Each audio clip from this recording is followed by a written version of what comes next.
All right, another big storyline out of Major League Soccer over the last week have been some of the successes, Ale, from these international friendlies, specifically MLS teams against Premier League opposition. The big story, of course, was Minnesota United hanging a big 4-0 win on Everton, right? That was kind of the good news. The bad news, though, was Jacori Hayes.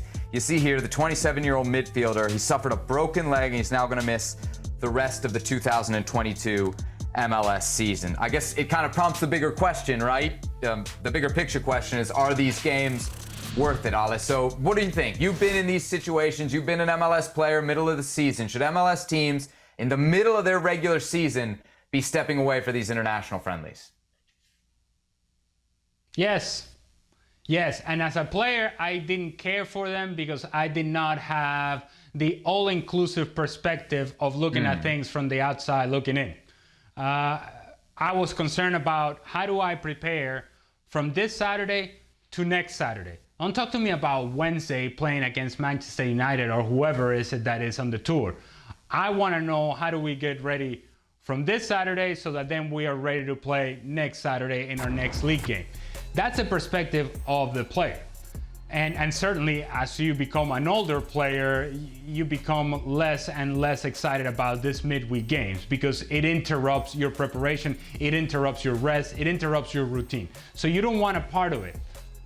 But I will tell those older guys that perhaps don't like the midweek games that MLS still is in a position in which they still need, as much as this league has grown, they still need to get themselves out there and put themselves in a platform that is bigger than you usually get on a Saturday to Saturday basis. So if that means you are playing these big games against big name teams and you have additional eyes that watch you on TV and also additional eyes that come to the stadiums, then what you would like to do is a percentage of those people that came and had a great experience in the midweek, that they also come and join you for the weekend.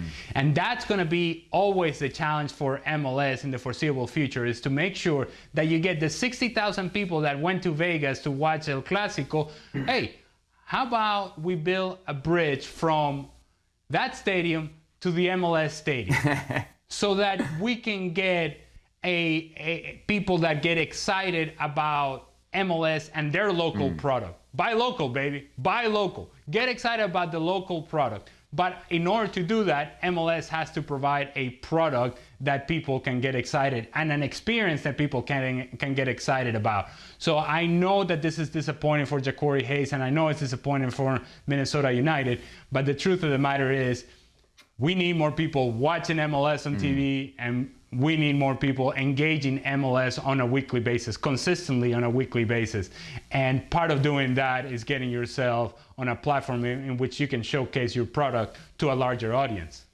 Yeah, from a marketing standpoint, obviously, I'm with you there. It makes a lot of sense. I guess the question is, though, like, are the MLS teams deep enough to do it? Because I'll be honest, DC United played Bayern Munich with basically their reserve team, and it was 6-2. And so of the people that go to that in DC, are many going to come back to see DC United? You could ask the same thing about what happened in Inter Miami when Phil Neville said it's the biggest game in club history, and then they lose 6-0 to Barcelona, and he plays his son and the owner's son. So, I mean, you know, there are these exhibitions, and you do, Ale, you bring a lot of people, but you also got to put on a reasonable performance. Otherwise, they're just going to laugh at you and they'll never come back.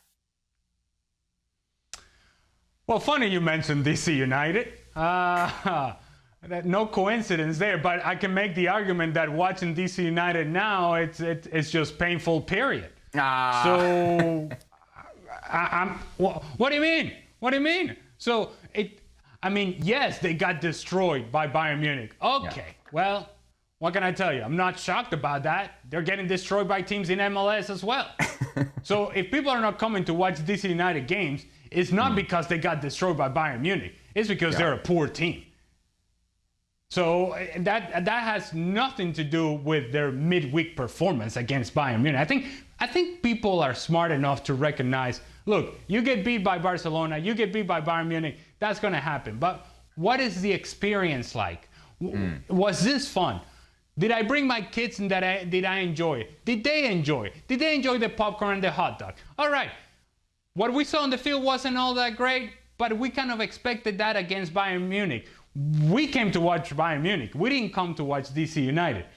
The key is going to be, on the weekend, can DC United get people excited enough to where they turn around and say, I want to watch DC United and I want to be part of this experience. That's the responsibility of the MLS team. It has nothing to do with Bayern Munich or Barcelona. And to be fair, it's not just MLS teams that get criticized for this, right? In Liga MX, they're getting criticized for it now as the Mexican teams do all their U.S. tours. America's playing City, Chelsea, and then what happens? They go home and they lose to Xolos. And of course, fans are very upset. They're going to come right back in. They're going to play against Real Madrid and go right back into league play. So everybody's trying to get their hands in the honeypot. And sometimes the teams within the rosters they pay for. Well, thank you very much for watching ESPN on YouTube. For more sports highlights and analysis, be sure to download the ESPN app. And for live streaming, premium content, and let's not forget as well, ESPN FC 7 days a week. Subscribe to ESPN+.